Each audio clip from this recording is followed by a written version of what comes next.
নমস্কার বন্ধুরা, শ্রাবণী ধারার রান্নাঘরে সকলকে স্বাগতম। আজ আমি বানাবো তাওয়া চিকেন। তার জন্য আমি বোনলেস চিকেন ছোট ছোট পিস করে নিয়েছি। এবার চিকেন একটু ম্যারিনেট করে নিচ্ছি। দিয়ে দিলাম পাতিলেবুর রস, কাঁচা লঙ্কা একটু থেতো করে নিয়েছি, আপনারা চাইলে বেটেও নিতে পারেন। 1 চামচ দিয়ে দিলাম আদা রসুন বাটা, পরিমাণ মতো লবণ। এইবার ভালো করে মাখিয়ে নিচ্ছি।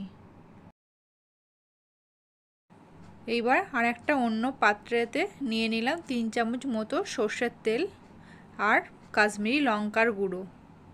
সর্ষের তেল আর কাশ্মীরি লঙ্কার গুঁড়ো ভালো করে মিশিয়ে নিচ্ছি, এতে একটা সুন্দর কালার আসবে।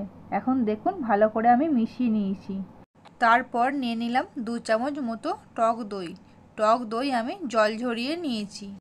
এইবার দিয়ে দিলাম জিরের গুঁড়ো 1 চামচ, পরিমাণ মতো লবণ, গরম মশলার গুঁড়ো আর জায়ফল জয়িত্রীর গুঁড়ো। এইবার সমস্ত উপকরণ একসঙ্গে ভালো করে মিশিয়ে নিচ্ছি। এখন মশলাটা খুব ভালো করে মেশানো হয়ে গেছে। এইবার দিয়ে দিলাম রোস্টেড বেসন। শুকনো খোলায় বেসনটা একটুখানি ভেজে নিয়েছিলাম। তারপরে ম্যারিনেট করা চিকেনটা দিয়ে দিলাম, দিয়ে ভালো করে মশলার সঙ্গে মিশিয়ে নিলাম।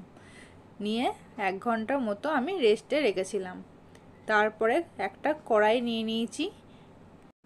কড়া ভালো করে গরম হয়ে গেলে মিডিয়াম টু লো আঁচে রেখে আমি একটা একটা করে চিকেনের পিসগুলো কড়াইয়ের মধ্যে দিয়ে দিলাম। চিকেনটা কিছুক্ষণ পর আরেক দিকটা আমি উল্টে দিয়েছি। এইরকম উল্টে পাল্টে একটু লাল লাল করে ভাজা হয়ে গেলে রেডি হয়ে যাবে তাওয়া চিকেন।